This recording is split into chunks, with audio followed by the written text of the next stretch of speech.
Ребята, всем привет! Сегодня 21 сентября 2023 года. Мы вместе с Lisette, как я и говорил в прошлом видео, отправляемся в нашу первую поездку, путешествие по России. У нас по плану Москва и Санкт-Петербург. Сейчас мы находимся в Курске, в моем родном городе. Время 8:50 примерно. Через 20 минут у нас посадка. Едем до Москвы на «Ласточке». Билет стоит 3000 рублей на двоих. 5,5 часов. Выезжаем. В общем, все буду по ходу рассказывать. Увидимся в Москве.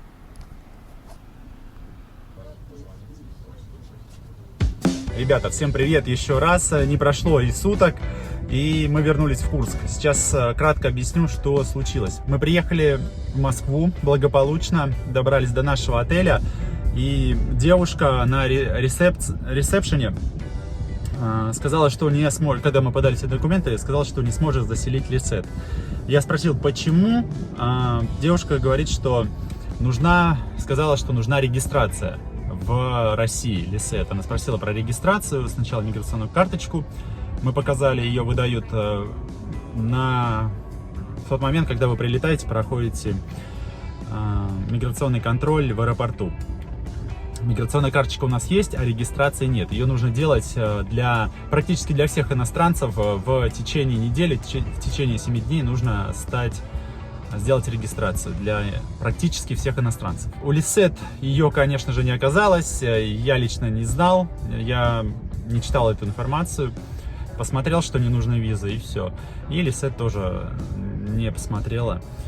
Нам пришлось вернуться, мы сразу же купили билеты в этот же момент, успели на «Ласточку», вернулись обратно в Курск и на следующий день сделали регистрацию. Там ничего сложного нет, заплатили штраф. Иначе Lisette, в принципе, она была как нелегал здесь. Получается, ее могли просто-напросто депортировать. Вот. Мы не стали рисковать, что-то искать, продолжать наше путешествие и решили все сделать по закону, скажем так. Вернулись, сделали регистрацию, поменяли билеты, немножечко изменился наш маршрут. Естественно, Москва пропала, она теперь у нас будет после Питера. Единственное, что у нас теперь получается промежуток между Москвой и отправлением в Сочи будет совсем небольшой. Вот. Когда мы вернемся из Москвы, пройдет там буквально, наверное, неделя, и мы уже уедем сразу в Сочи. Так что информация вам, ребята, такая: если будете иностранца в гости звать, привозить в Россию, то обязательно ставьте его на учет, на регистрацию, регистрируйте его обязательно, иначе будете иметь проблемы. 2000 рублей стоит штраф за непостановку на регистрацию. Регистрация бесплатна, нужно всего лишь загранпаспорт и вот то место, где человек будет зарегистрирован. Завтра мы уже отправляемся снова в наше путешествие, уже в Питер, и будем снимать, конечно же, для видео, и потом покажем вам. Все, ребят, всем пока, до встречи в Санкт-Петербурге.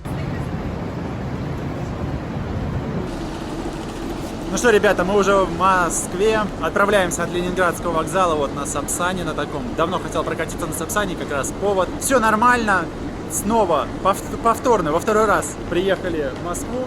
Надеюсь, что уже с регистрацией, надеюсь, что будет все хорошо. 4 часа 15 минут до Питера. Билеты, по-моему, 8000 рублей стоят. Сколько? $80 примерно. Но у нас там чуть повышен класс. Эконом плюс, по-моему. Будут сидушки откидные с регулировкой. И будут, по-моему, что-то давать из еды. До отправления примерно минут 40 у нас, 30. Пойдем, наверное, загружаться потихоньку. Спасибо.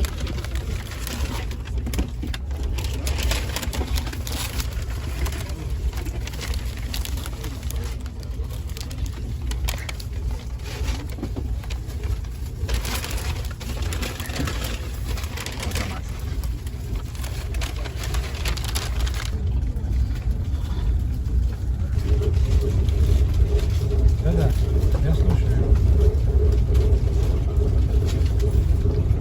Пропал голос ваш.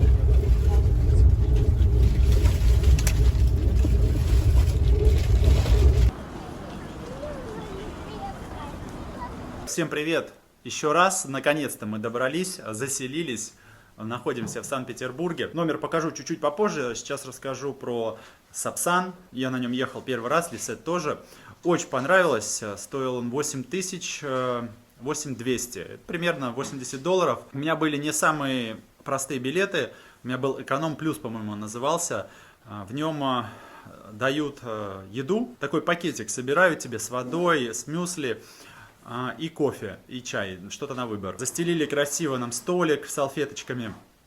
Очень классный сервис. Поезд удобный, идет 4 часа там, 15 минут, по-моему, с минимальным количеством остановок. Вообще рекомендую. Сапсан первый раз проехался и очень понравилось. Лисет просто расцвела, когда ей накрыли салфеточками столик, предложили вначале влажные салфетки, наушники. Сервис обалденный, все чистенько, хорошо, очень понравилось. Назад мы тоже едем на Сапсане, но у меня, по-моему, самый базовый там тариф. Сейчас покажу гостиницу, все, застелили, нормально все. Вот такая гостиница, она здесь находится прям в центре, в самом, у нас можно везде пешком ходить. Большая кровать, вот такая, телевизор есть, ну, номер сам небольшой, такой номерок. И что у нас еще? И в туалет, сейчас покажу с ванной. Вот такой туалет, ванна. И еще у нас есть сауна. Хотя в описании не было сказано, но вот такая маленькая сауна здесь есть. В общем, сейчас, наверное, обмоемся. И чтобы не терять время, пойдем посмотрим сразу вечерний Санкт-Петербург. Маленький есть еще холодильничек.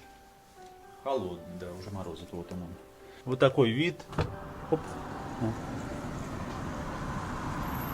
Красивенько. Оп. Все, нравится. В общем-то, осталось только 4 дня здесь хорошенько отдохнуть, походить, показать Лисет побольше, самому посмотреть. Отель стоил 16 тысяч с завтраком. Завтрак еще будет с утра. Шведский стол. Опять же, взял завтрак по этой причине, чтобы сразу позавтракать, нигде ничего не искать, эти кафешки с утра. Плотно в шведском столе и сразу пойти уже изучать город. Только что вышли из отеля, направляемся поужинать. Пойдем сейчас посмотрим одну столовую. Хочется в столовой поесть. Какую-нибудь котлету с гречкой, супа, борща, обычной еды. Поедим и пойдем в сторону обратно Московского вокзала и уже на Невский. У нас столовый перекус. Вот это все вышло, сейчас скажу насколько. Сейчас покажу. 1300 рублей. Гороховый суп, котлеты, гречка и улисет. Вот такая еда. Выглядит аппетитно. Лисет пробует гороховый суп. Rico. Вкусно, все попробовал, да тоже. Это съема компот. Вкусно. Картошка. Картошечку попробуй. Да. Картошка. На здоровье. На здоровье. Пам-пам-пам-пам. Сальсас.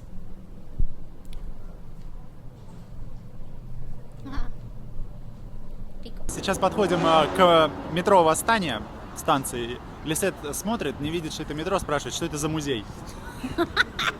Одна из самых красивых, наверное, самая красивая станция метро в Питере. Зашли в магазинчик, Лисет увидела. Она очень любит вот эти вот всякие мармеладины. А здесь для нее прям рай. Сейчас она вот себе что-то возьмет. Есть еще какое-то мороженое, то ли, не знаю, китайское. Корейское. А, вот эту лапшу, которую мне как раз подарили. Из Кирова. Читос, другой. Принглс. Прикольно. Пробуем корейское мороженое с зеленым чаем и какой-то начинкой. Типа джема.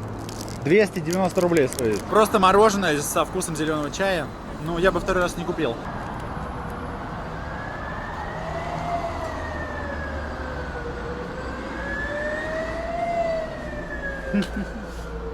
Mis favoritas tiendas. Mis favoritos de siempre. De niña. Nosotros venimos cuando antes de irnos, venimos, ¿ok? ¿Tú sabes? Sí, son chicles. Bola de chicle. Mis favoritas. Зашли в магазин Яндекс. PlayStation 1. Печатная машинка. Там робот. Яндекс. А здесь калькуляторы старые. Может быть, кто-то помнит. Вот они. Не, просто они не могут, не особо двигаются. Не, они не двигаются.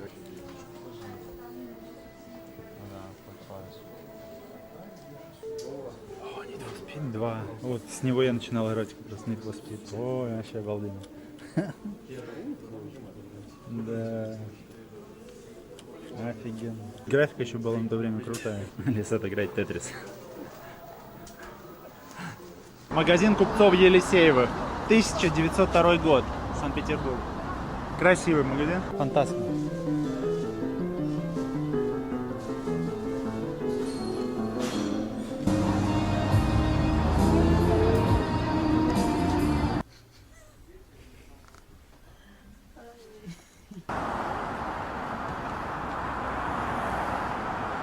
Ella me dio miedo.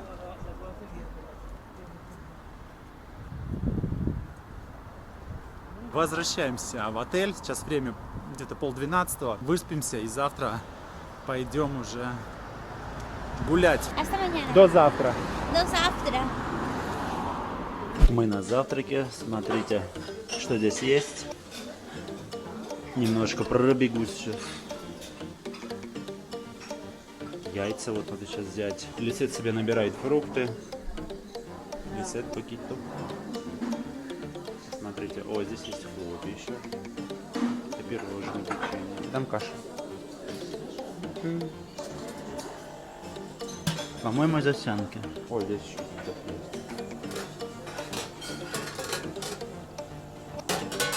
Гречка.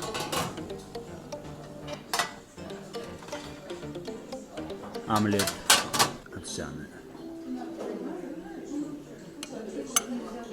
И лисет колбаски. Любимые колбаски. De papola es más rico. Все, ребят, едим и идем гулять. Всем доброе утро еще раз. Вот Лисет. Мы позавтракали, идем сейчас в Эрмитаж. Я смотрю, там нет очередей, попробуем купить сразу билет. Очень много расписаний, тем более сегодня во вторник он до 8 работает. Немножечко улиц Питера, пробочки.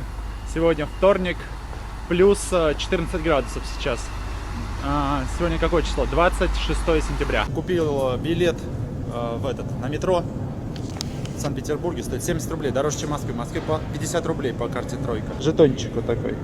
Сейчас едем до Адмиралтейской станции, и там Эрмитаж рядом, собственно. Вот эту монету. Acá. Монету. ¿Y?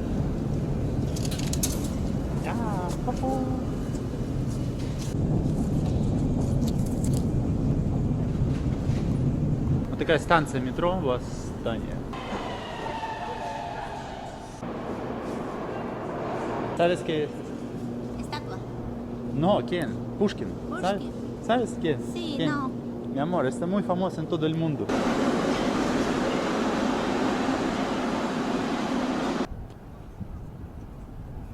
Планы наши поменялись прямо вот по ходу. Доехали пока до сюда, до Адмиралтейской. Я посмотрел на небо, смотрю, что сегодня хорошая погода. Для Питера это замечательный день, и мы решили поехать сразу в Петергоф, чтобы не терять времени, потому что я на завтра уже забронировал другую экскурсию, и там у нас не совсем получается, потому что на Петергоф надо полдня, как минимум. Уже купили Метеор, ждем отправления, через 40 минут на Метеоре отправляемся в Петергоф, походим сегодня там, возвращаемся, и как раз у нас завтра, наверное, будет Эрмитаж. Потому что в Эрмитаж, ну, там попроще. Билетов полно, стоит 500 рублей билет. И я решил вот так сделать, поступить в сегодняшний Петергоф. Замечательная погода, правда прохладненько, ветер не очень большой. Лисет тут делает фоточки, видео записываем. Народ, туристов, ну, не так много, но есть. Надеюсь, ей понравится. В Петергофе единственное, по-моему, там фонтаны отключили. В прошлые выходные было закрытие, большое шоу. На закрытие делали. И, по-моему, фонтаны выключили. Ну, посмотрим. Ждем отправления, 5 минут осталось. Так выглядит бизнес-класс на Метеоре. ¿Todo bien? Sí, amorcito. Feliz. Принесли капучино. Петербург В бизнес-классе. уникальный Шоколадки. город, статуи, не имеющие аналогов в мире. В Петергофе агавы растут, обалдеть. Как в Мексике.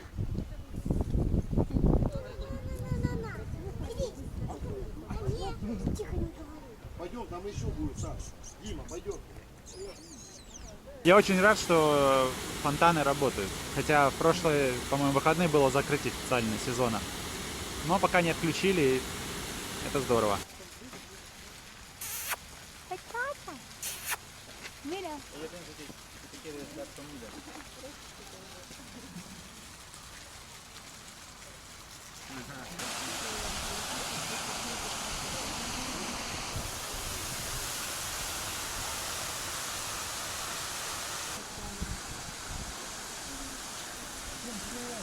Дворец Марли. Здесь жила дочь Петра Первого. Вот такой домик скромный. Лавровый лист растет. Лавра. Лаурель. Лаурель. ¿Sí? Sí, laurel. Un poquito. Mira así. Да. Вау! Вот такой домик. Здесь хранятся вещи некоторые Петра Первого. Туда тоже, по-моему, можно зайти. Но, наверное, есть оплата. Заканчиваем прогулку в эту сторону этим садом с розами. Мне он очень нравится. Здесь такой запах еще роз. Обалденный. Вот эта розочка пионная очень пахнет вкусно.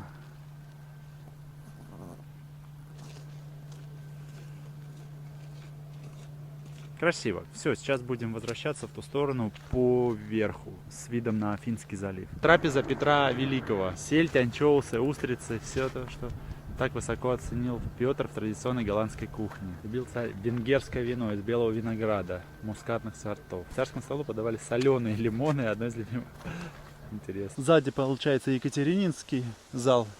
А вот там Монпласер. Монпласер, я думаю, сейчас мы зайдем. Ну что, оказывается, Монпласер закрыт. Это как-то любимый дворец Петра Первого, на реконструкцию он. Есть еще банный комплекс и Екатерининский корпус. Но особо мне туда не хочется идти. Поэтому сейчас, наверное, будем возвращаться отсюда уже до Питера. Сейчас время 4:30.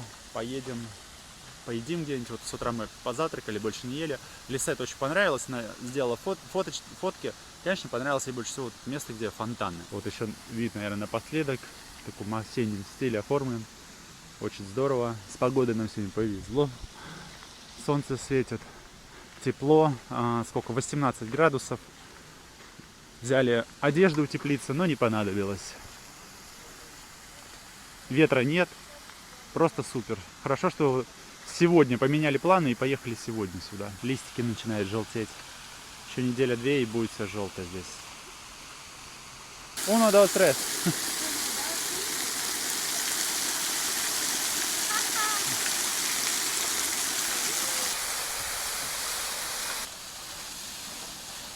Мы вышли в город, идем на остановку. Нам сказали по прямой все время. Переходим дорогу и там автобус до Питера, до метро мы как раз доедем. ¿Te gusta Caracoleta? Amor mío. ¿Cansadas mucho? Sí, un poquito. Poquito? Pero todo hermoso. Красиво. Красиво. Да. Мы уже в центре, на Невском, доехали за 130 рублей от, получается, Петергофа до центра. Туда у нас было, это 130 рублей, это $1,5 примерно. Туда мы ехали на Метеоре, напомню, за 3700, не помню сколько, сейчас посмотрю, 3700 это 40 долларов. Сюда за 1,5 обратно вернулись. Можно точно так же доехать в Петергоф на маршрутке, получится $1,5. Ну, я вот решил Лисет показать Метеор. Особо там ничего интересного нет, я бы, конечно, второй раз не поехал, но для нее, ей, думаю, понравилось. Сейчас зашли в кафе, потому что мы только завтракали. Сейчас у нас уже ужин, время 7 часов вечера. Ресторан называется, прям на Невском здесь, Карловы пивовары, вот так. Здесь чешская кухня, колбаски, всякие рульки запеченные, пиво чешское. Лисет себе заказала вот такой суп. Ну, пиво, во-первых, и суп, как сейчас покажу, где он. Вот такой суп в хлебе и пиво. А я себе заказал рульку. Вот такой интерьерчик здесь. Лисет пробует темное чешское пиво. Es amarga la cerveza. Amargo, sí. No. Sí, amargo. Fuerte. Parece a una cerveza que venden en Perú, que es la Pilsen de trigo.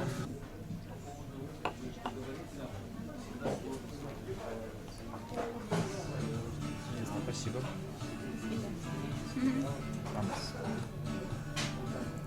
Псковский квас.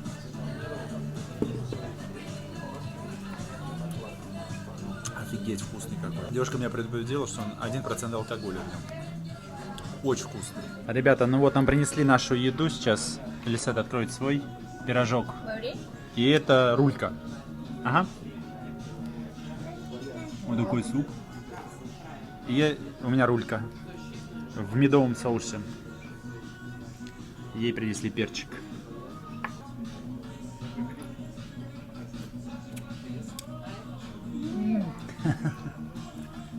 Es rica la sopa. Falta limoncito y ya está. Dame poquito. Uy, qué rico. Es que en Perú una sopa sin ají no es sopa. Я себе взял еще брусничный соус. Там на выбор была горчица, хрен, брусничный соус. Я решил с брусничным соусом. Там ничего.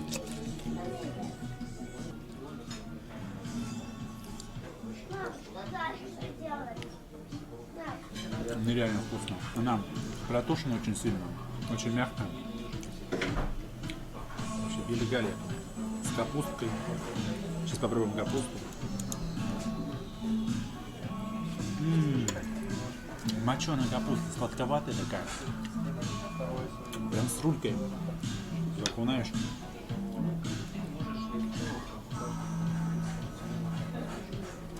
Это один из лучших блюд, что я ел в последнее время. Боюсь, я объемся. Это очень вкусно. Стоит 1500. Этот суп стоит 500, по-моему, или 450. Ребята, все. Приятного нам аппетита. Очень вкусно. Все просто нереально. Обалденно сочная. Офигеть. Капуста вообще великолепная. Соус. Лисет тоже довольна. Пиво вкусное. И суп отличный. Все, ребят, приятного аппетита. Идем. Yo soy rusa. С хлебом, да. Ребята, съели все просто. Лисет сама сказала, вкусный суп в ее жизни. Съела, да, весь хлеб даже. И целую рульку съели. Очень вкусно. Рекомендуем кафе. Это название оставили. Заходите на Невском. Время 10:30. Мы добрались наконец-то до дома. Приехали из Петергофа, поели. Когда вот я снимал из ресторана, видео очень вкусно, рекомендую. И потом пошли в супермаркет. Лисет нужно было шампунь, кондиционер купить, у нее нет. И там какую-то маску покупали еще. Зашли, там Литуаль посмотрели, Ревгош. И потом, оказывается, здесь есть Золотое яблоко, по-моему, называется сеть. Это как супермаркет парфюмерии. Огромный супермаркет парфюмерии. Очень круто, Лисет просто в восторге. Там все было, что ей нужно, даже тех марки, которые не нашли в Ревгоше и в Литуале, и стоит все дешевле, она говорит, чем в Перу, там в 2 раза почти. Она очень довольна, все купили, еле дошли, прошли мы за сегодня, сейчас покажу. Сколько? 19 километров, 17 метров вот за весь день, вчера 12 километров. Сейчас идем в ванну, наберем ванну. Пена для ванны. Амирант и белый чай очень вкусно. Пахло, купили в этом супермаркете. Пену сейчас наберем в ванну и полежим в ванне. На этом все. До завтра. И завтра у нас по плану одна интересная экскурсия. Не буду сейчас рассказывать. Надеюсь, все получится, состоится. И завтра мы эту экскурсию поснимаем. Она будет идти примерно 3 часа. Посмотрим, во сколько закончим. Если успеем, пойдем завтра в Эрмитаж. Если не успеем, и по самочувствию Лисет, как она себя будет чувствовать, может быть, просто погуляем и побольше завтра отдохнем, а в Эрмитаж сходим тогда уже, когда в четверг получается. Мира!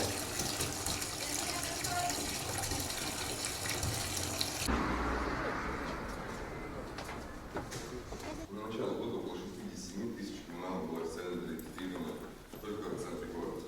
Но чуть позже мы сейчас с вами зайдем еще в коммуналку, практически, и там подробнее расскажу вам про коммуналку нашего города. Но именно это здание было построено не как доходный дом, а как дом терпимости. Домом терпимости называли здание таким не потому, что там здесь что-то терпели, а терпимость местных жителей к таким заведениям. В царское время было вполне легально, девушки, что для работы с ложным физическим трудом могли прийти в жандармерию, отдать свой паспорт. Взамен они получали желтое удостоверение и просто шли работать в салон. В нашем городе даже с этим связан такой небольшой переулок. От Невского проспекта, от Казанского собора идет улица Казанская. Раньше это была улица Красных Фонарей. На каждом здании, где принимал девушку, горел фонарь. Если фонарь был выключен, девушка либо была занята, либо уже отдыхала. Казанскую улицу избирается фонарный переулок. Как раз из-за фонарей он так назван. Зажал местных жителей, можно сказать, просто туда всех выселили. Мужчина, когда заходил в это здание, он поднимался по парадной лестнице, заходил в правую дверь. Там располагался сам салон, гуляли девушки, сигареты, он убирал девушку и поднимался в апартаменты. Апартаменты в здании были очень большие, от 300 до 350 квадратов, и раньше в этом здании еще был лифт. Только лифт был не грузовой, не пассажирский, он был больше похож, как в американских фильмах, просто поднять игриста и запустить, чтобы оставить инкогнито, кто присутствует в здании. Бывало, и царская семья тоже захаживала в такие вот заведения. Но как дом терпимости здание существовало совсем недолго, около 10 лет, потом неизвестно было полностью проиграно в карты. Можете присаживаться туда, видите, я тут немножко что-то порассказываю про наш город. Если в других городах России к вам просто приходят домой и говорят, то, что ваш дом сносит, вам даже жилье где-то очень далеко, в нашем городе все это культурное наследство и сносить ничего не имеет права. Люди могут предложить куда-то переехать, обычно это из центра на окраину, никто не хочет этого делать, все хотят жить в центре, и все больше с надеждой, что когда-то смогут позволить себе выкупить всю такую коммуналку и будут обладателем полноценной квартиры в центре города. Правда, это очень сложно сделать, но когда коммуналка превращается в квартиру, цена за каждый квадратный метр растет с геометрической прогрессией. Мы чуть позже еще окажемся на такой назлаченной улице города, на улице Рубинштейна, и там есть Толстовский дом. Вот в этом доме находится одна из самых длинных коммуналок в городе, только длина коммуналки 680 метров. Это как общежитие коридорного типа. Просто идете по длинному коридору и в разные стороны комнаты. В годы блокады люди закладывали камины, превращая их в печи, считали просто то, что от печи больше тепла, чем от камина. Раньше еще было зеркало утеряно. Если сейчас купить комнату, либо квартиру в нашем городе, если в ней будет стоять камин, то вам придется расписываться, что вы теперь собственник культурного наследия. Вы не имеете права камин ни сносить, ни реставрировать без представления документов, что вы наняли действительно специалистов, а не первый попавшийся вот с улицы. Даже топить камины нельзя, это тоже их разрушает, но люди часто топят. Нам разрешают дойти до кухни, давайте сейчас будет немножко трэша. Если посмотреть наверх, то по лепнине тоже видно то, что комната была совсем других размеров. Просто когда строились эти здания, в этих зданиях не строились кухни. Были только столовые, где люди принимали пищу, заказывали еду на дом, либо ходили по заведениям. Дома никто не готовил. И пришли сейчас к такому, отделяя часть комнаты, у каждого есть кусочек места, где можно приготовить, плита. Холодильники в основном все стоят в комнатах, чтобы никто не подворовал еду. Еще когда строились эти здания, в этих зданиях не продумывались ванные комнаты. Все ходили в общественные бани и думали, что будет так всегда. И не всегда в коммуналках под ванной отделяют еще часть комнаты. Бывает и такое, можно зайти в Питере где-то в коммуналку на кухню, а в углу будет стоять душевая кабина. Кто-то может мыться, кто-то готовить, это вполне нормально для нашего города. И все коммуналки в нашем городе, они выглядят одинаково. Примерно так. Если все места общего пользования в убитом состоянии, если где-то есть ремонт, то он застрял где-то в конце 80-х, в начале 90-х, ну и все везде захламлено. Если хотите трэша, зайдите на Авито, посмотрите комнаты на длительную аренду, посмотрите пару объявлений, сходите, вы увидите, в каком это еще чистая комната, вы увидите, в каком страшном убитом состоянии все коммуналки в нашем городе. Здесь сейчас люди сидят на подоконнике.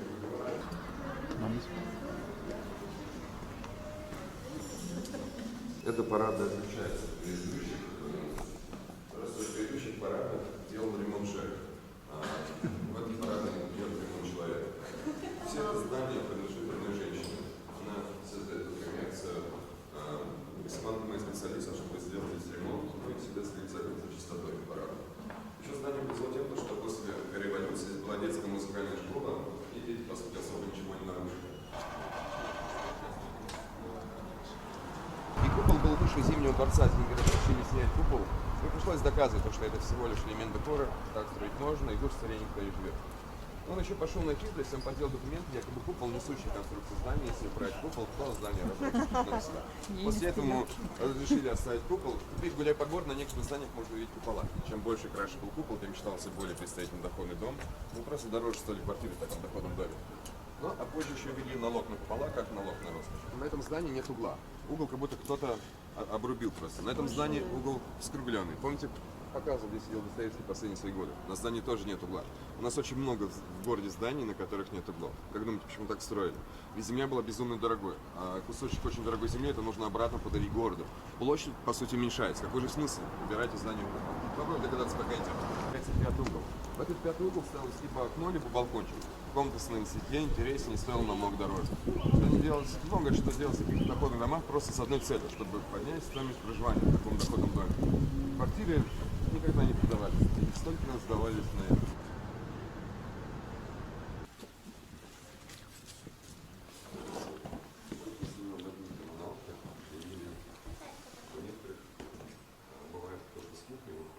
Можно выпивать соседом, ходить друг к другу в гости. Мне кажется, под ними было очень круто. С кем-то можно было пообщаться.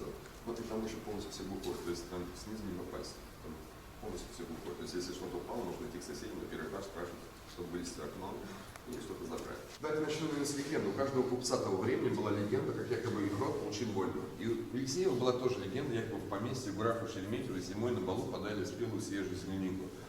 Все гости были поражены. Попросили послать садовника. Садовнику сказали: проси все, что хочешь. Садовник попросил вольную, и так как бы род Елисеевых и стал вольным. Но единственная правда из всей истории, то, что самый первый Елисеев был действительно садовником, только звали его Касаткин Петр Елисеевич. В честь своего отца он потом поменяет фамилию, когда будет много денег, будут считать ее более звучной, барской, чем Касаткин.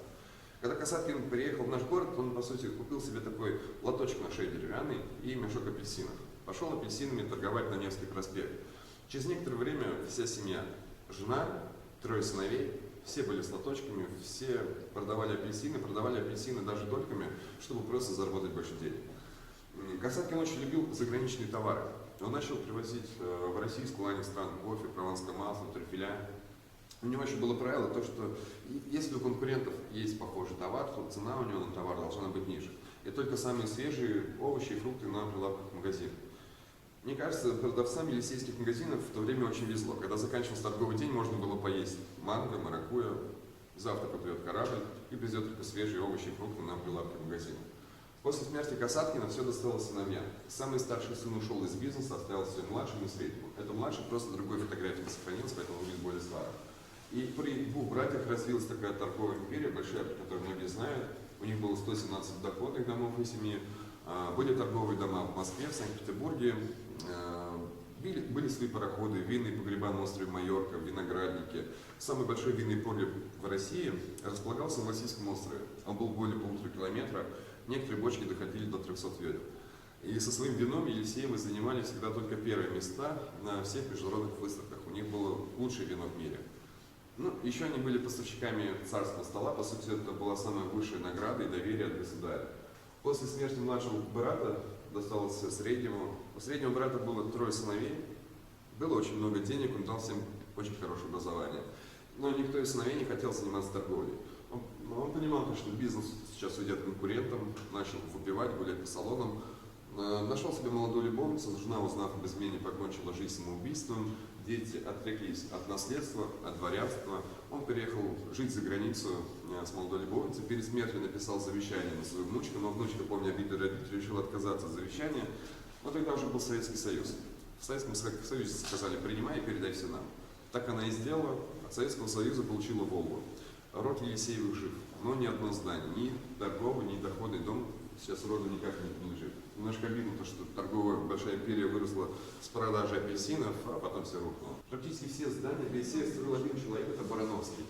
Барановский еще помогал строить дом компании Зингера на Невском проспекте. А когда Барановский строил это здание, в этом здании он построил первый паровой лифт. Ну, возле вас он тоже в здании в разрезе. Правда, нужно было полдня топить печь, чтобы один раз лифт поднялся. На этом функция у него заканчивалась. И помимо того, что он поднимался всего 1 раз, он делал это еще и очень медленно. 7 минут он проезжал 1 этаж. Так себе удовольствие. Если на 3-й этаж вам нужно подняться, то на 20 минут вы просто застряли в лифте. Можно подняться наверх, наверху спрятано все самое красивое, что осталось парадно. Если подняться на самый последний этаж, сквозь шахту лифта вы увидите большое зеркало. Только в это зеркало никто не сможет посмотреться.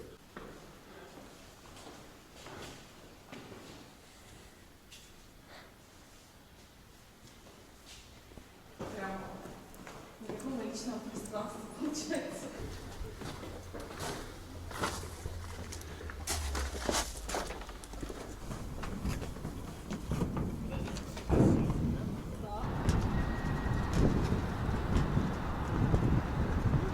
Называется храм 7 куполов.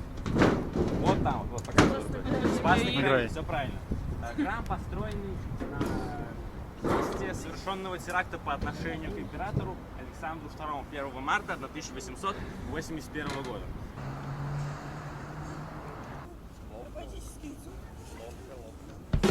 Прогуливаемся по Невскому. Сейчас время где-то около 4 часов дня. Закончилась у нас экскурсия, которая длилась 3 часа. Вы видели, это была экскурсия по парадным подъездам, коммуналке и на крышах немного. Особо каких-то больших впечатлений я не получил. По крышам я ожидал, честно говоря, большего. По подъездам еще более-менее было что-то интересное. Но не впечатлен. Это стоило 4000 на двоих. Не знаю даже, двойственные остались впечатления от экскурсии. Я немножечко, не то чтобы расстроен, но как-то не удовлетворен, можно сказать.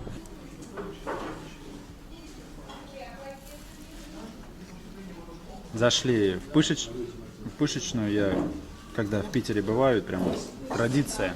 20 рублей пышка стоит, кофе с молоком со сгущенным 50. А в Перу это называется пикарунес. Там делается только оно из тыквенной муки. На вкус одинаковое.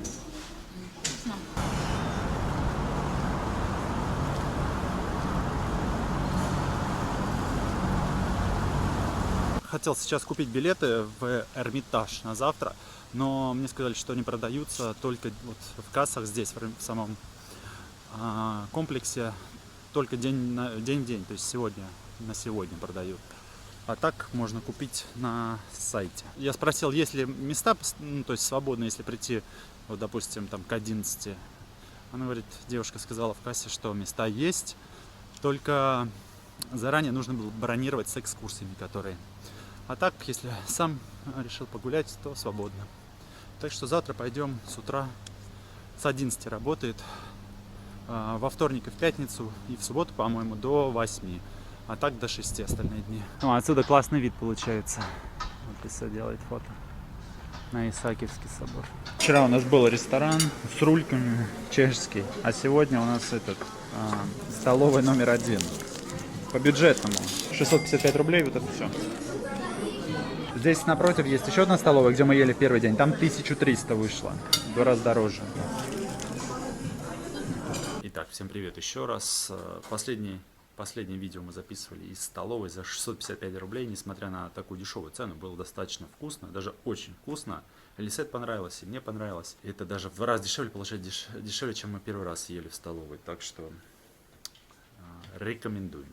Это прямо напротив вокзала, получается, это столовая. Сейчас у нас время около 11 часов, без 10-11, наверное, мы выходим для того, чтобы посмотреть на разведение мостов. Поедем, наверное, на Дворцовому мосту, посмотрим на разведение. В 1:10 начинается разведение моста. В интернете есть время, когда они их разводят. И после этого поедем уже домой. Так что до встречи на мосту.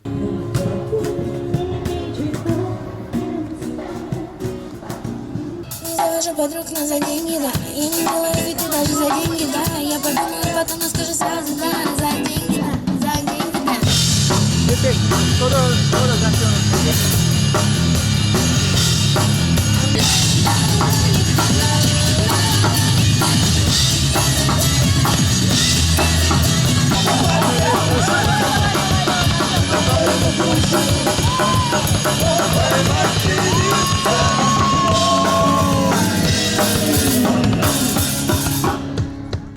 Ну что, ждем открытия мостов, разведения мостов.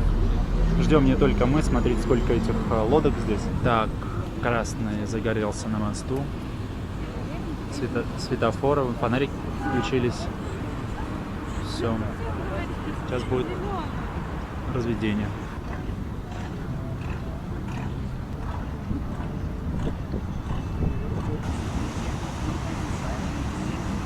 Ну вот, наверное, и все. Быстро достаточно. Минуты 3. Ребята подошли к Троицкому мосту. Вот так он выглядит. Здесь лишь один пролет. Дворцовый, конечно, поинтереснее смотрится. Все, мы сейчас поворачиваем направо и уходим к отелю. Прогуляемся, насколько хватит Лисет. Если что, возьмем такси. Время 1:30 где-то. Очень понравилось. И Лисет, и мне это густо? Cuando puentes. Se abrió. Abre. Ага. Да, красиво. Красиво. И мне понравилось. Очень классно. Прям рекомендую. Хорошо. Больше, чем сегодняшняя экскурсия. Даже по крышам, по этим всем делам, по подъездам. Прям замечательно. 5 минут посмотреть на вот это зрелище. Vamos a casa. Vamos a casa. ¿Tienes frío, no? Sí, hace frío. Poquito. Avísame.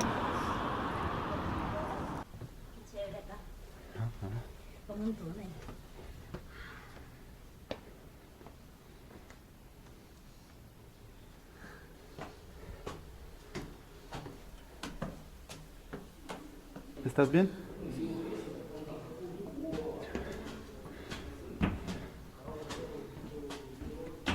Última escalera.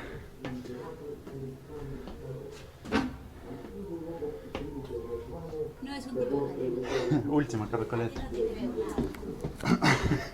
Ayer dijiste una cuadra y... значительно ближе к нам, за присоединение Крыма и название города. Здесь перед Потемкина был распахнут дверь, арсенал, построенный в середине 19 века. Ребята, всем привет! Сегодня у нас завершающий день в Петербурге. Мы его решили начать с осмотра города, со смотровой площадки в Смольном соборе. Смольный собор легко найти. Здесь одна из лучших площадок, особенно на закате. 200 рублей пожертвования. Поднимаетесь, 16 ступеней, винтовая лестница. И замечательный вид открывается перед вами на весь город с разных сторон. Сейчас мы едем в Эрмитаж.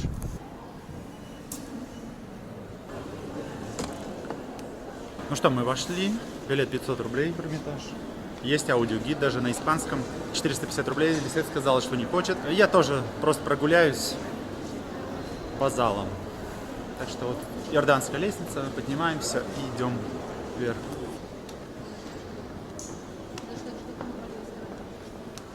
Вон там скульптура Екатерины II. В принципе, с чего все и началось, да? Она начала собирать коллекцию. Красиво очень.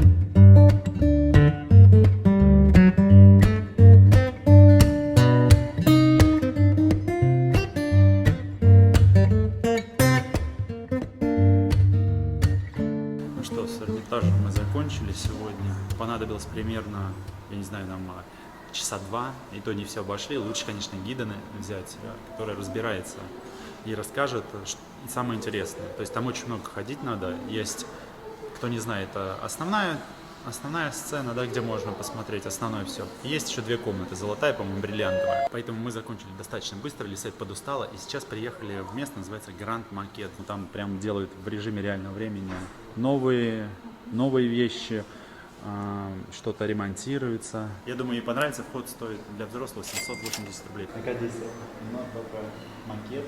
Обалдеть. Встреча в лесу, прям сразу.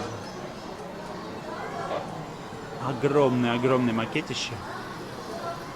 Зауралье. Это Урал. Парта де Руссия.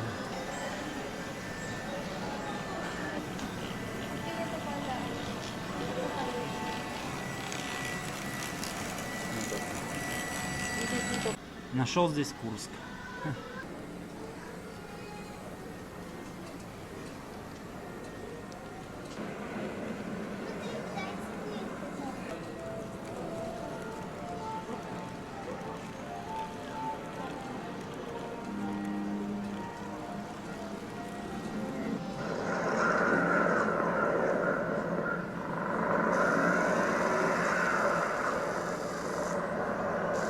Наступила ночь. Классно сделано, придумано все. Расцвело.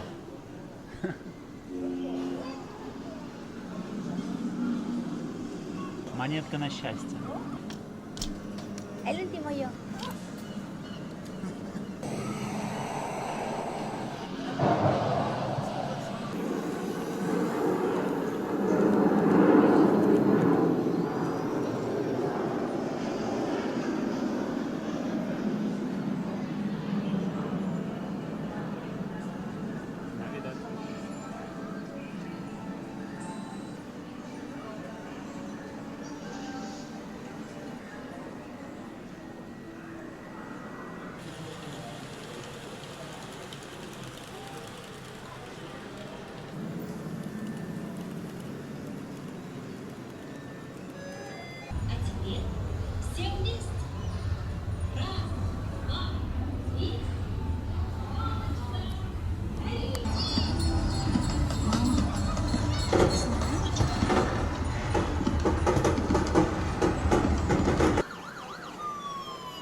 ¿Sí? Ага.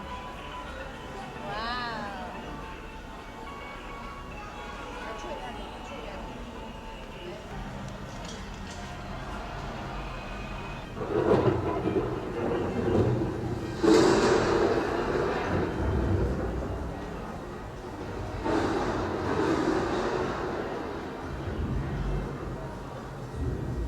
Ну что, ребята, мы только что вот вышли из Гранд Макета. Очень понравилось, Лисет прям в восторге. Красиво, lindo, innovador. Me encantó. Мне тоже очень понравилось, она прям наделала очень много видео. Я не знаю, сколько мы походили, час, может быть, чуть больше. Есть кафе здесь тоже, набирайте на поднос. Еда, цены, в принципе, нормальные. Туалеты, все есть, все сделано очень современно. Детально проработаны весь макет, очень круто. Нажимаете там на кнопочки, можно нажимать, и какие-то действия происходят. День-ночь меняется. Достаточно большой макет, все очень круто, очень понравилось. Особенно понравится детям, если вы с детьми. Так что самые классные впечатления остались от этого места. Все, мы сейчас возвращаемся, поедем к нам на площадь Восстания, поедим там. Опять же, в этой же столовке. Она, кстати, 24 часа работает, столовая номер 1 здесь, очень удобно. И цены хорошие. И пойдем потом отдыхать. Очень устали, особенно ноги. И Лисет устала сильно. Пойдем отдыхать, собирать чемоданы. И завтра в 9 утра у нас уже поезд в Москву.